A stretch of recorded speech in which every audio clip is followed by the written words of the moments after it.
여러분 안녕하십니까? 이번 제2기 교과 오늘은 그 6번째 시간을 공부하도록 하겠습니다. 이번 제6과의 제목은 기도의 용사들입니다. 교과의 핵심 및 요약을 살펴보도록 하겠습니다. 이번 교과의 기억절입니다. 시편 116편 1절로 2절의 말씀입니다. 여호와께서 내 음성과 내 간구를 들으심으로 내가 그를 사랑하는도다. 그의 귀를 내게 기울이셨으므로 내가 평생에 기도하리로다. 가장 친한 친구나 배우자와 대화 없이 지낸다면 그 관계는 얼마나 지속될 수 있을까요? 기도 역시 마찬가지입니다. 기도는 하나님과 친밀한 관계를 맺는 데 있어서 너무도 중요한 경건의 습관입니다. 자주 그리고 꾸준하게 기도하지 않는다면 머지않아 주님과 멀어지게 될 것입니다. 성경에는 다양한 방식으로 기도했던 여러 인물들이 있습니다. 기도가 어떻게 그들을 하나님과 끈끈한 관계를 갖게 했고, 기도가 그들의 삶을 어떻게 변화시켰으며, 또한 주변에 어떤 큰 영향을 끼쳤는지를 살펴보도록 하겠습니다. 일요일 신실한 다니엘. 다니엘의 위대함은 다니엘서 1장 8절의 결심으로부터 시작이 됩니다. 다니엘은 뜻을 정하여 왕의 음식과 그가 마시는 포도주로 자기를 더럽히지 아니하리라. 하나님은 그와 그의 친구들의 결심에 어떤 축복을 주셨습니까? 다니엘 1장 17절에 보면 하나님이 이 네 소년에게 학문을 주시고 모든 서적을 깨닫게 하시고 지혜를 주셨다라고 말씀합니다. 또한 다니엘은 지혜로운 사람이었으며, 여기 성경절들을 참고하시기 바랍니다. 하나님의 영이 머무는 사람이기도 했습니다.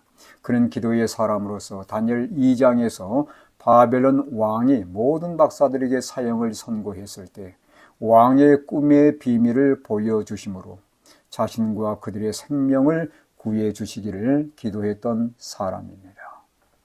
다니엘 2장에서 그가 드렸던 기도가 응답되자 어떤 반응을 그는 보였습니까? 다니엘 2장 23절입니다. 내가 주께 감사하고 주를 찬양하나이다. 곧 주께서 왕의 그 일을 내게 보이셨나이다 하니라. 기도가 응답되자 다니엘은 그 모든 것에 하나님께 감사와 찬양의 기도를 드렸습니다. 우리 역시 그래야 되지 않겠습니까? 우리의 기도가 응답될 때 우리는 감사와 찬양의 기도를 하나님께 드려야 할 것입니다. 훗날 세월이 흐르고 정권이 바뀐 뒤에도 다니엘이 왕들의 고문으로 남게 된 것은 뛰어난 영이 그 속에 있었기 때문입니다. 왕은 그를 세워서 메데 페르시아의 전국을 다스리게 했습니다.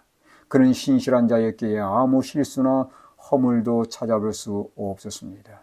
동료들의 시기와 악한 음모에도 불구하고 그의 기도의 생활은 결코 변하지 않았음을 다니엘 6장에서 볼 수 있습니다. 다니엘 6장 10절과 11절은 다니엘에 대해서 무엇을 말해주고 있는지요? 다니엘이 이 조서의 왕의 도장에 찍힌 것을 알고도 자기 집에 돌아가서는 윗방에 올라가 예루살렘으로 향한 창문을 열고 전에 하던 대로 하루 3번씩 무릎을 꿇고 기도하며 그의 하나님께 감사하였더라.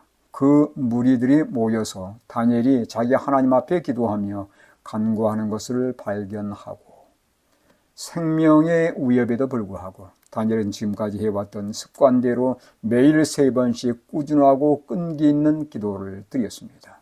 그는 언제나처럼 무릎을 꿇고 기도했으며 대적들의 감시에도 아랑곳하지 않고 예루살렘으로 향한 창문을 열고서 기도했습니다. 그의 기도는 불평과 원망 대신 감사의 기도였음을 유의하시길 바랍니다. 월요일 기도의 자세. 기도를 어떻게 해야 할지 궁금해하는 분들이 있습니다. 이렇게 기도해 보시기 바랍니다. 전도계단 93쪽입니다. 기도는 마치 친구에게 하는 것처럼 하나님께 심정을 펴놓는 것이다. 기도는 우리를 하나님과 연결해 줄 뿐 아니라 우리가 누구에게 속해 있는지를 사탄에게 알려주는 방식이기도 합니다. 우리가 기도할 때 하나님은 천사들을 우리 곁으로 보내셔서 우리를 보호하고 어둠의 원수로부터 지켜주시는데 시편 91편을 참고하시면 되겠습니다. 누워서 또는 의자에 앉아서 편한 자세로 기도할 수 있지만 무릎을 꿇고 기도하는 것과는 사뭇 다릅니다. 기도할 때 무릎을 꿇는 행위는 겸손한 자세와 함께 우리 자신을 창조주 하나님, 곧 전능하신 하나님께 굴복한다는 것을 의미하는 것이죠. 무릎을 꿇고 기도했던 이들의 삶을 살펴보시기 바랍니다. 여기 성경절들이 주어져 있는데 첫 번째는 다니엘에 대한 내용입니다. 동료들의 모함 가운데 기도했던 다니엘. 두 번째는 겟세마네 동산에서 기도했던 예수님. 그리고 세 번째는 순교에 앞서 기도했던 스데반. 그리고 네 번째는 도르가의 부활을 위해서 기도했던 베드로. 그리고 마지막으로 밀레도에서 에베소 교회 장로들을 만나 작별하기 전 기도했던 사도 바울. 이들의 공통점은 무릎 꿇고 하나님께 기도했다고 하는 것입니다. 성경 시대에는 서서 기도하는 것이 관례적인 행위였습니다. 그런데 앉아서 기도한 사례도 있습니다. 다윗은 침상에서 엎드린 자세로 기도했고 예수님은 땅에 엎드려 기도하셨는데 이 역시 겸손과 굴복을 의미하는 그러한 자세였습니다.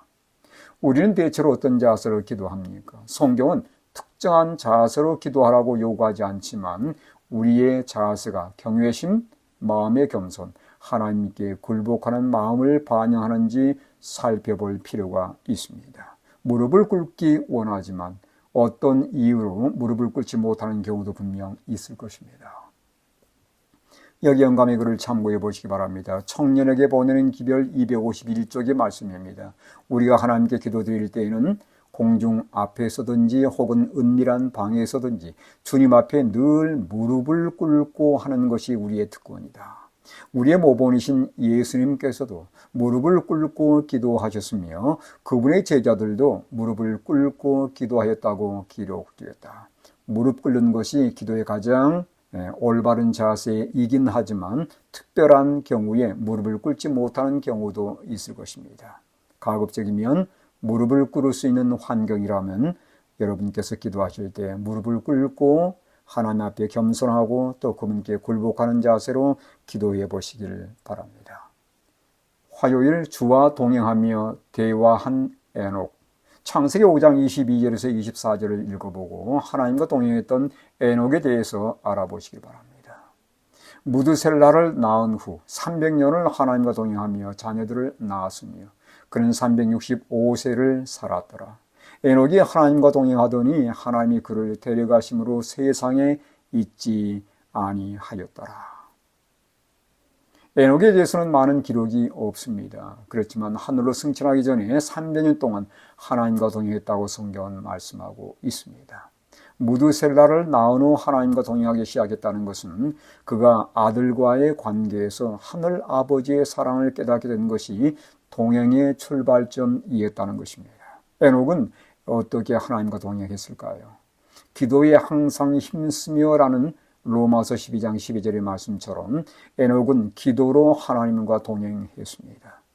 부주와 선지자 86쪽의 말씀을 참고하시기 바랍니다. 활동적인 생활 가운데서도 에녹은 하나님과의 교통을 꿋꿋이 유지하겠다. 그의 사업이 더 커지고 더 분주하게 되면 될수록 그는 더 부단히 그리고 열렬하게 기도하였다. 우리의 삶은 바쁘고 힘들 때마다 기도하는 것을 생략하기 쉽지만 에녹은 일이 더 많고 분주할수록 더 많이 기도했다고 하는 것입니다. 여기 영감의 글을 참고해 보시기 바랍니다. 정로계단 98쪽의 말씀입니다. 그대들은 골방에서 기도할 것이요 그대들이 매일의 업무를 행할 때에도 그대들의 마음을 자주 하나님께로 향하게 하라. 에녹이 하나님과 동행한 것도 이렇게 함으로 된 것이다. 그러니까 에녹이 하나님과 동행했던 비결은 바로 기도의 삶을 통해서 이루어졌다는 내용입니다. 에녹은 은둔자나 수도사처럼 세상과 단절되어 사는 그런 자는 아니었습니다. 그도 한 가정의 가장으로서 해야 할 일이 많은 사람이었습니다. 그는 일을 하는 중에도 언제나 마음은 기도를 통해 하늘로 향해 있었습니다. 그는 언제 어디서나 하나님께 기도했는데 우리 역시 그렇게 할 수 있지 않겠습니까? 그렇게 해서 우리 역시 에녹처럼 하나님과 동행하는 삶을 살아갈 수 있게 될 것입니다.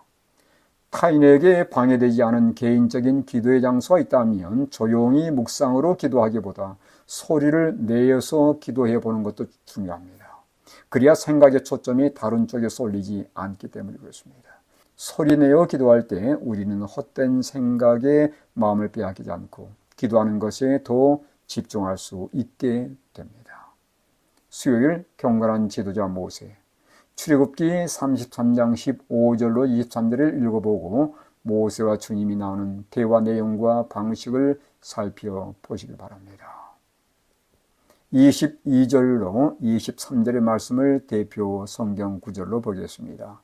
내 영광이 지나갈 때에 내가 너를 반석 틈에 두고 내가 지나도록 내 손으로 너를 덮었다가 손을 거두리니 내가 내 등을 볼 것이요 얼굴은 보지 못하리라.